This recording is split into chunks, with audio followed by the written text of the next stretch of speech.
Many men, especially those with sharp intellects or a tendency toward deep thinking, make a crucial mistake when it comes to dating. They assume women are drawn to intellectual stimulation right from the start.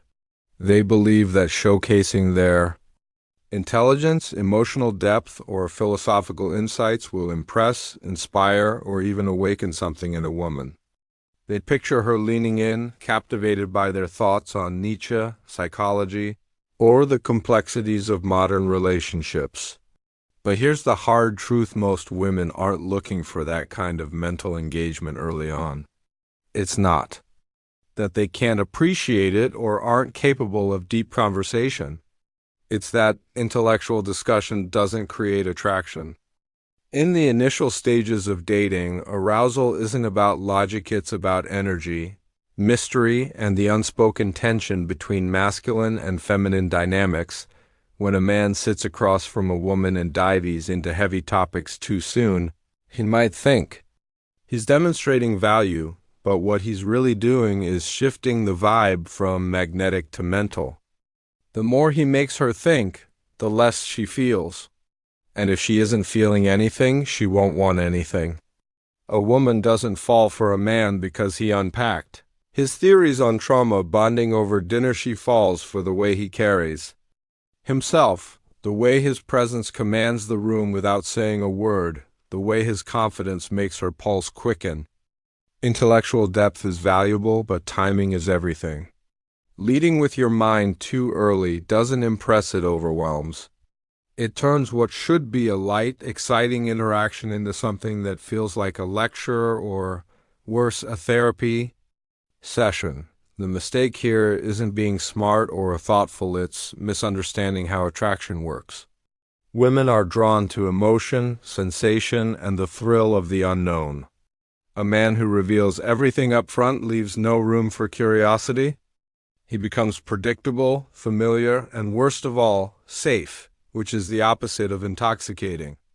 The early stages of dating should be playful, charged, and full of possibility. Save the deep conversations for later, once she's already hooked. Until then, focus on creating a vibe she can't resist, one that makes her wonder, imagine, and ache to know more. The most attractive men understand something fundamental about human nature: people value what they have to work for.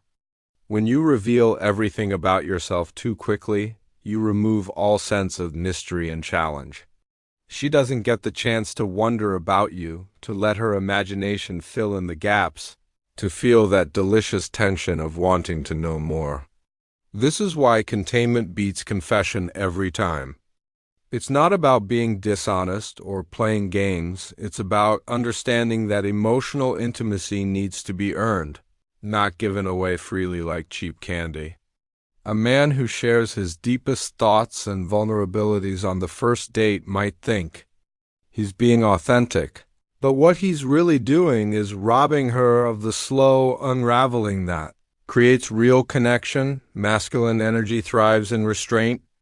There's power in what you choose not to say, in the spaces between your words, in the calm confidence of knowing you don't need to explain yourself. Women don't fall for men who spill their guts. They fall for men who make them work to uncover layers. Think of yourself like a fascinating book. If you give away the entire plot in the first chapter, why would she keep reading? But if you reveal just enough to pique her interest while maintaining an air of intrigue, she stay up all night turning pages. This is why men who speak less often have more impact. Their words carry weight. Because they're rare, the key is to balance presence with mystery. You want to be engaged and attentive, but not an open book. When she asks personal questions, answer with just enough to satisfy while leaving her wanting more. If she inquires about your past relationships, don't give her the full trauma drama offer. Intramodern dating has become infected with the dangerous idea that emotional transparency equals strength. Men now believe that spilling their deepest fears, childhood wounds, and existential crises on early dates demonstrates vulnerability and builds connection. But here's the brutal reality. Premature emotional exposure doesn't create intimacy. It kills attraction. When you dump your emotional baggage on a woman who barely knows you, you're not being authentic, you're being needy. Women don't want to be your therapist or emotional caretaker in the early stages. They want to feel swept up in your energy, not weighed down by your unresolved issues. This doesn't mean you should be emotionally closed off. The distinction lies in timing and framing. A man who shares his struggles after establishing attraction and demonstrating strength comes across as human and relatable.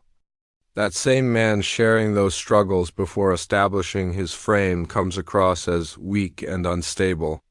Women are biologically wired to seek security. When you lead with your wounds instead of your strength, you trigger their defenses, not their desire.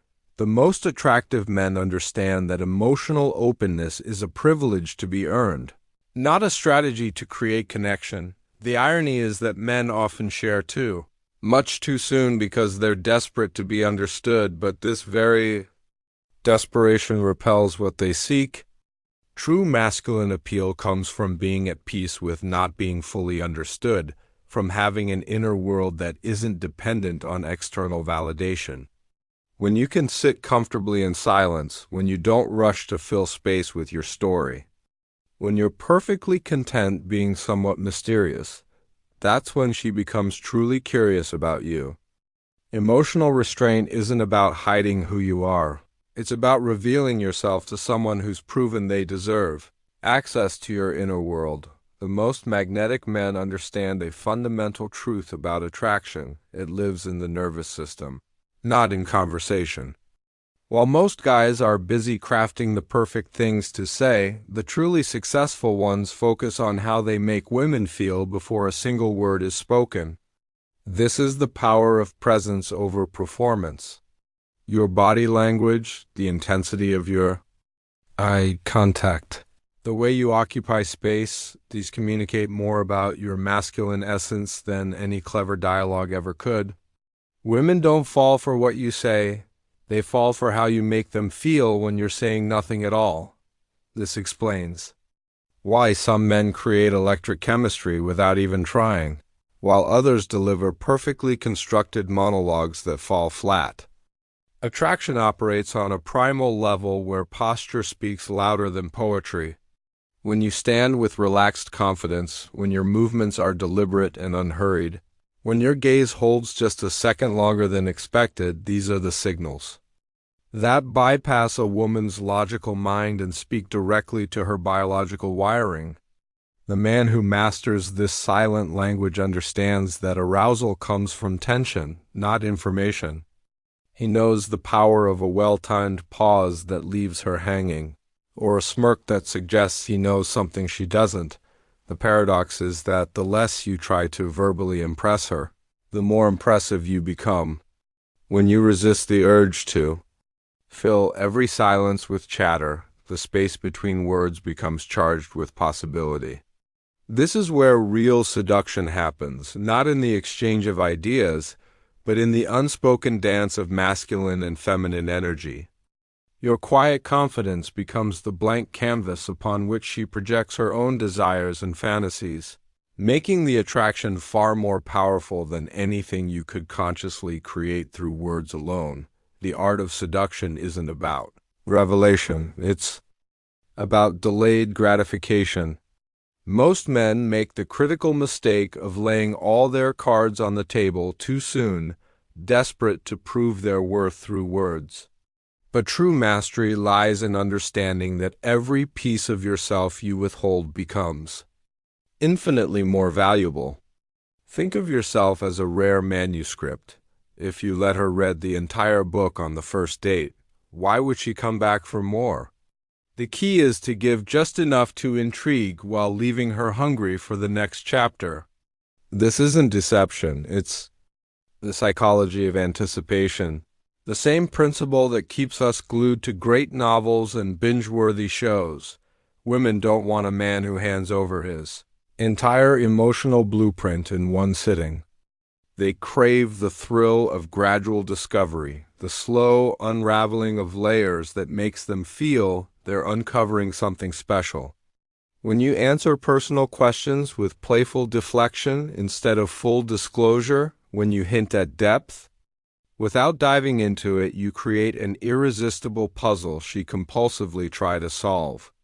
This measured approach transforms ordinary interactions into charged moments where she's not just hearing your stories, she's emotionally investing in them. The magic happens in the space between what you reveal and what you hold back. That tension between knowing and not knowing is where obsession grows. A man who understands this doesn't rush the process. He lets each interaction build naturally, allowing her imagination to fill the gaps with fantasies more powerful than anything he could articulate. By the time she earns the privilege of your full story, she's already emotionally hooked, not because you convinced her with words, but because you made the journey of discovery irresistible. That's how temporary interest transforms into lasting desire. Guing snippet, and then smoothly shift the conversation forward.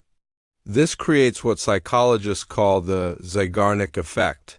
People remember unfinished business better than completed tasks. By leaving certain threads dangling, you ensure she keeps thinking about you long after your interaction ends. That's how attraction grows into obsession.